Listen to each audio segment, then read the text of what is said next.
For everything that went wrong for the Giants. They controlled time of possession.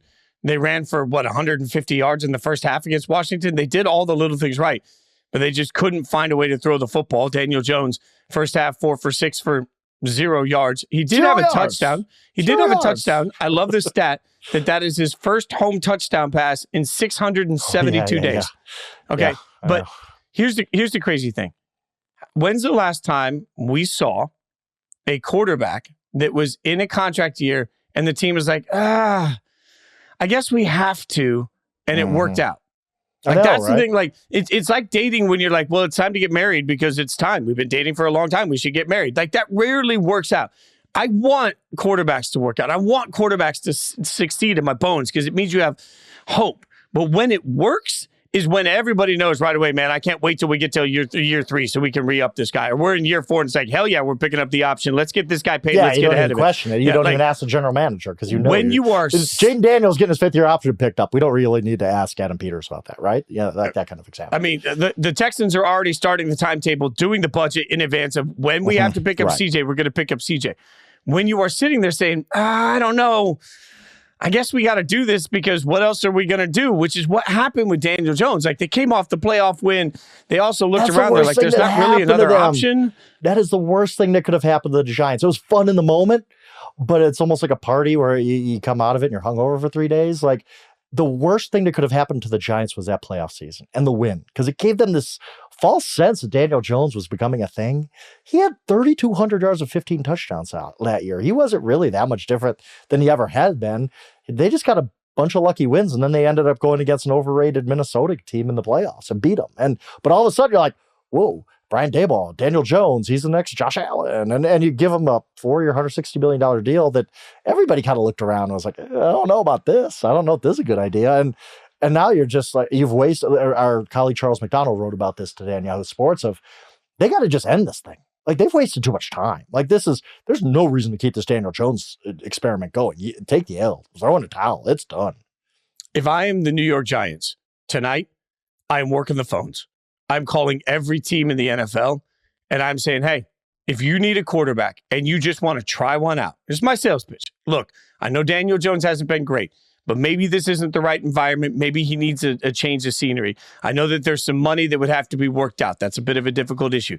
But if I'm the Giants, I know at the end of the season, I'm trying to get rid of him anyway. So if I can even get a 7th-round pick that becomes a 6th somehow, I get something out of it. I get him out of the building. And if I'm a quarterback-needy team, do I want to see over the back half of the year in my building, what's he look like? What's the action like? How do we feel about Daniel Jones? Like, what about this offense? We all know that coaches have egos and they think they can fix every single player. Maybe they look at him and think they can get their Josh Allen out of it. I don't think Daniel Jones will get traded. I don't think that anybody out there is going to give up anything for Daniel Jones, and I don't think he's a viable starter.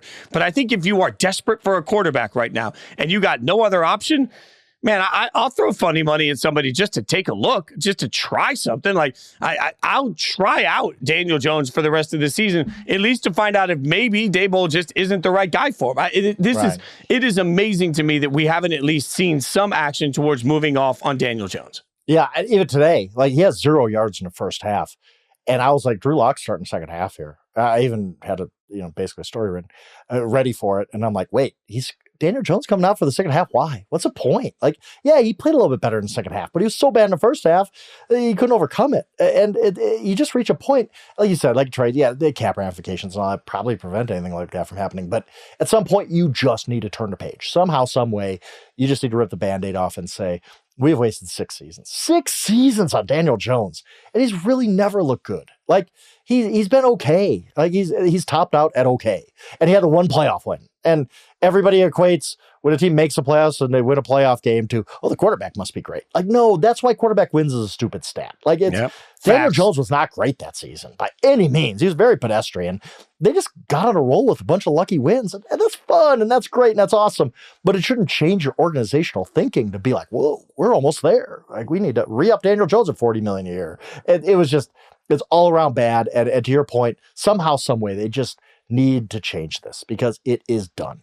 We have seen the results already. 6 seasons is enough. And it's time to throw a towel, Giants. It's just not working. if I'm the Giants, I'm throwing the towel in the entire organization. I'll trade Daniel Jones for literally anything because I'm firing my coach and my GM at the end of the season. I'm cleaning the house and I'm completely starting over. If I know I'm completely starting over, I don't want anybody hamstrung by anybody else's bad moves. I want a fresh start in the organization. Bad teams oftentimes try a partial fresh start. I don't think that ever works. I'm talking from the outset, fire everybody. And once you've fired everybody, sit down and figure out who your new president of football operations is. Then sit down with that president of football operations together and hire a GM. Then that whole council together hires a head coach. And through every single step of it, everybody's aligned and communicates every ounce of who's responsible for what. That is the only way I think you can build structure out of a team that sucks and try and turn them into something positive. And then you got to rip it down to the studs, the foundation of the whole thing, and rebuild it. It's a process, I believe,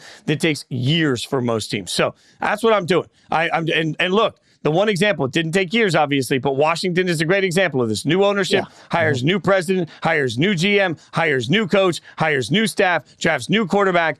All of a sudden, wha-bam. If I'm the Giants, I'm looking at my own division and saying, anything short of that, I'm not dealing with it. So, frankly, I'm trading anybody and everything for anything that I can possibly. I'm giving up the light fixtures at this point. I don't give a damn about anything that's in that guys. I'm not trading Malik Neighbors. I'm not trading. Oh no, I keep. I keep your foundational pieces. I'm not keeping any of my coaches, my front office. You're right. I'm not keeping my coach, my front office. Good, I think, but I'm keeping. I'm not keeping my quarterback. I'm not keeping the holy trinity. The coordinators, the coaches, the GMs, the team president. Hell, I'd fire the owner if I could.